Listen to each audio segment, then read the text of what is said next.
despite just having seen him a few times. We already know from the anime that Muzan possesses the ability to command practically all demons and cause them to quake in dread simply by being present. And this only scratches the surface of who he is and what he is capable of. Here are 13 interesting facts about the Demon King Muzan Kibutsuji. 1. The Demon King was a very frail human when he was born. His heart stopped several times while he was still inside his mother's womb, and he was pronounced dead shortly after birth. Then, right before he was going to be burned, he came back to life and started crying. He was only expected to survive for a short time, but a doctor gave him an experimental drug to test.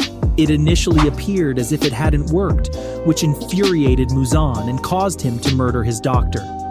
But immediately after that, he became aware of the medication's effects. He was no longer frail, and he had the craving to eat human flesh and was unable to walk in the sunlight. It makes me think of Rui, who was also born feeble and had to struggle with it throughout his early years before turning into a monster. Additionally, Jutaro's tale is not that different. His mother's condition had an impact on his appearance during his early years, which caused him suffering. 2. Did you know that Muzan has the ability to absorb the bodies of anyone who come in contact with him? He can then take on their memories and even demon skills by doing this. 3. During the entire program, Muzan has never shown hesitation before killing someone, but he does regret killing his doctor. After witnessing an improvement in his health, he understood that if he had been more patient, the doctor would have completely treated him, solving also his problem with the sunlight. The doctor was in fact the only individual who knew where to look for the blue spider lily. You might be wondering what the blue spider lily is now. 4. Why is Muzan so fixated on a flower exactly? Apparently, if he consumes the flower that the doctor employed in his experimental treatment, he will be able to withstand sunlight. 5.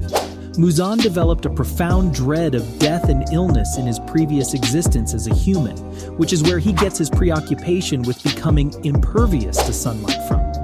The sun is currently his only vulnerability, thus he wants to get rid of it. He is not seeking global dominance or anything similar. Really, all he wants is to be perfect and eternal. His dread was clearly visible in the first season, when he was mocked by a drunken man and his buddies for looking pale and on the verge of death. When the inebriated man mentioned that he looked like a corpse, he didn't hesitate to kill him and his brother. He then delivered a speech to the inebriated guy's fiancée, in which he claimed that he was not only alive, but also progressing toward perfection. After that, he continued to inject the woman with his blood, melting her cells as he did so. So yeah, it's clear he finds the thought of illness and death to be a little irritating. 6.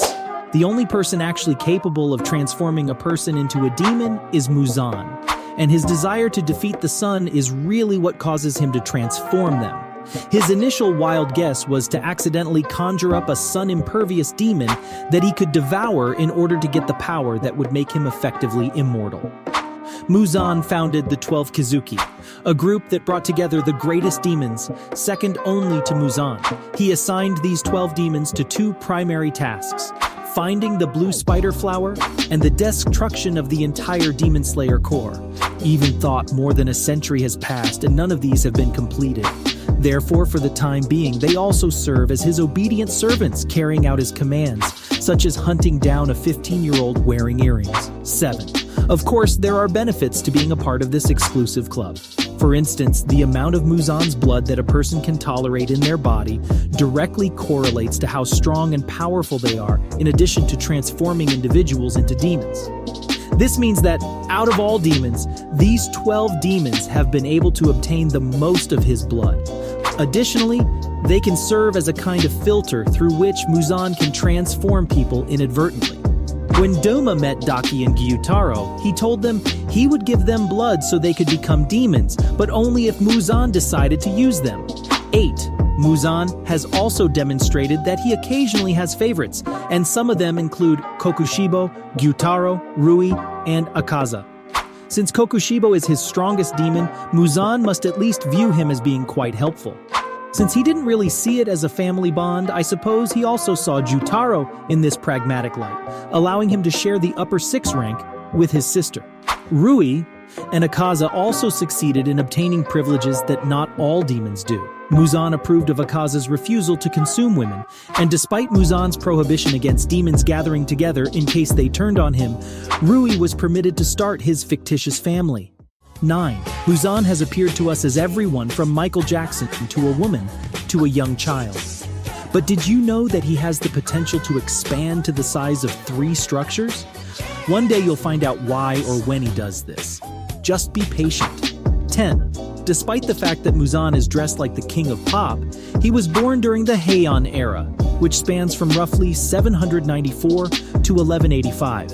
He is more than 1,000 years old, as Urokodaki reveals.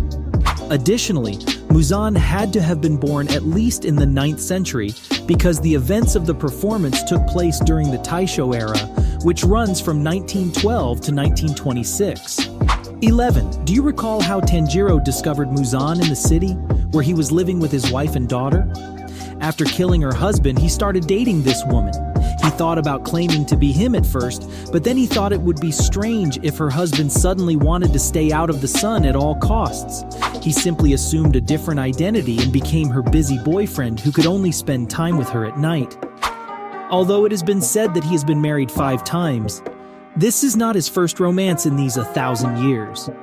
But being such a great spouse, he verbally abused them all, and they all ended up killing themselves.